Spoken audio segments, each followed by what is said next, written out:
Hey everyone, and welcome back for another deep dive with us. So this time, we're looking at something a little different. We have a transcript from YouTube this time, a video titled Smile Horror Story, and it's from the channel Scary Pumpkin. So we're going to be unpacking this chilling tale and seeing what kind of details we can find. I think it's really interesting how a story like this, even though it's, Yeah. on YouTube, it really gets at these, universal fears we all have. Right, so right away we're introduced to Vinash. He's a young man, and he's tormented by these visions of a horrifying, mutilated figure. And he's really desperate to convince his mother, Mathuri, that this entity is real.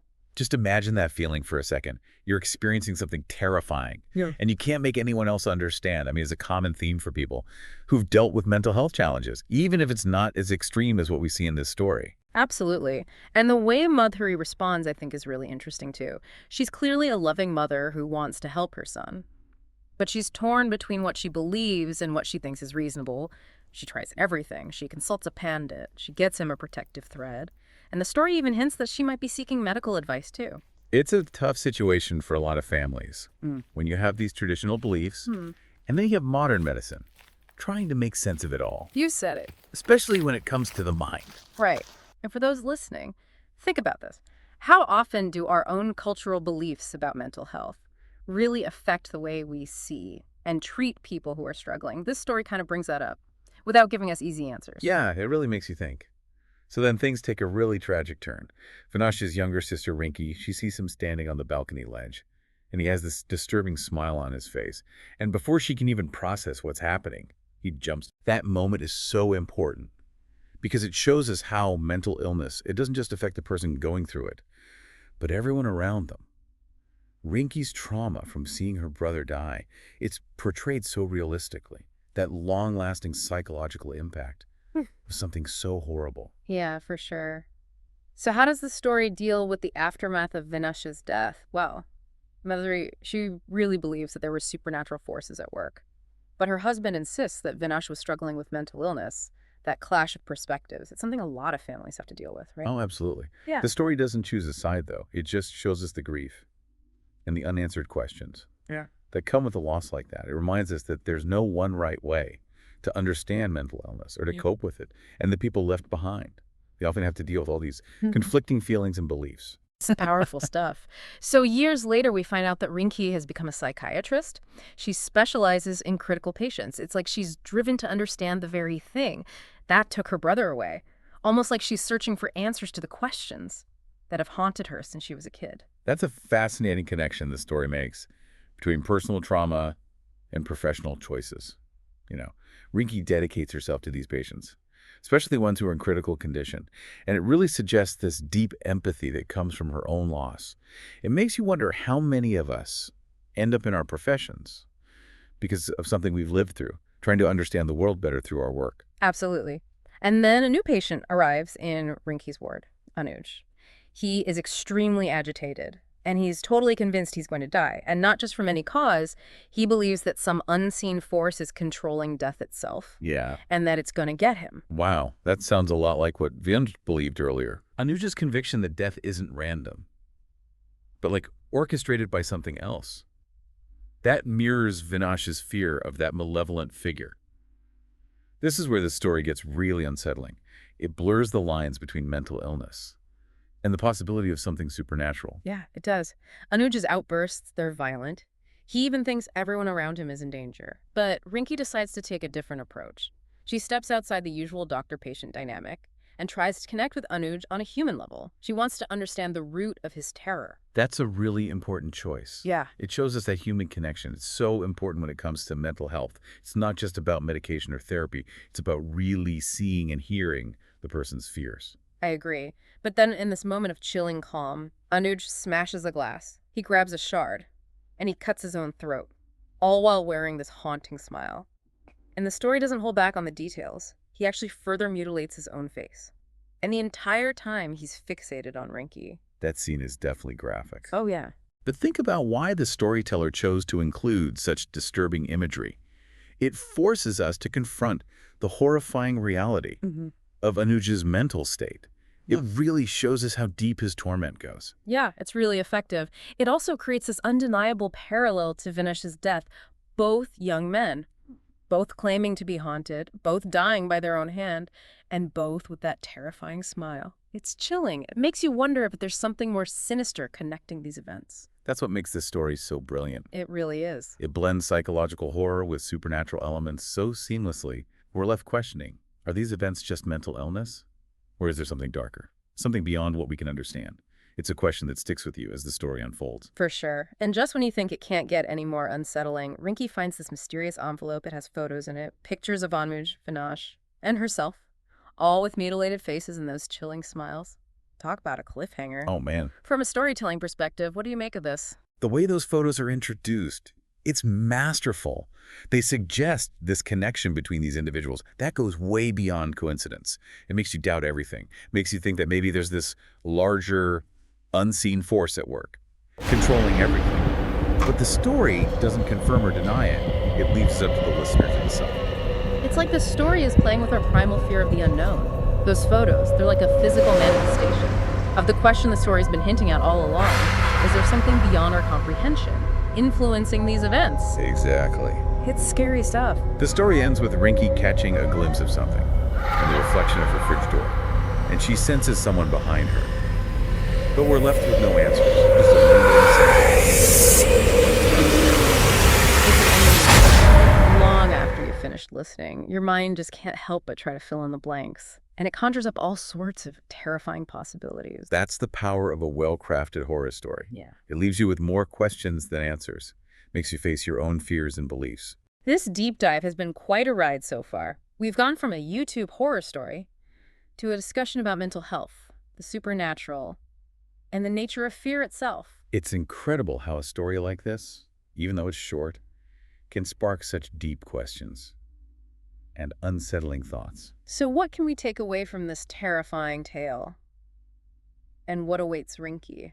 We'll delve deeper into those questions when we return. When we come back to Smile Horror Story, I think what's really striking is how it uses this horror genre to explore themes that are very real and complex, like mental health. Yeah, you're right. It'd be easy to just brush it off as a scary story, but there's a lot more going on under the surface. Exactly. The way Vinash and Anuj's struggles are portrayed, obviously it's heightened for the horror element, but it still brings up how important it is to understand and address mental health issues. For sure. And that clash between Madhuri's belief in the supernatural and her husband's insistence on a medical explanation, that felt really relatable to me.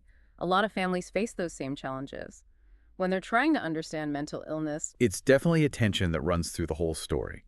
It reflects how hard it is to navigate those two perspectives, especially in societies where you have those traditional beliefs kind of bumping up against modern medicine.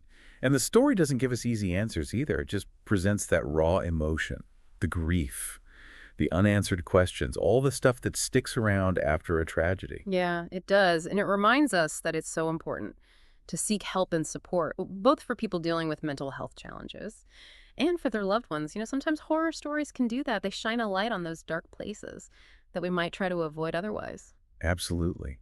And speaking of facing difficult things, let's talk about Rinky's journey. She goes from witnessing her brother's death to becoming a psychiatrist who's dedicated to helping critically ill patients. It's like she's trying to take her own pain and turn it into something positive, something that could help other people. It's a really powerful arc for her character. She could have just shut herself off from the world, but instead she chooses to confront the very thing that caused her so much suffering. Right. And think about how she interacts with Anuj. She goes beyond the clinical stuff, beyond what you learn in textbooks. She tries to connect with him on a human level. Like, she gets that sometimes healing takes more than medicine. It takes empathy, compassion, a genuine connection. Yeah, you're right.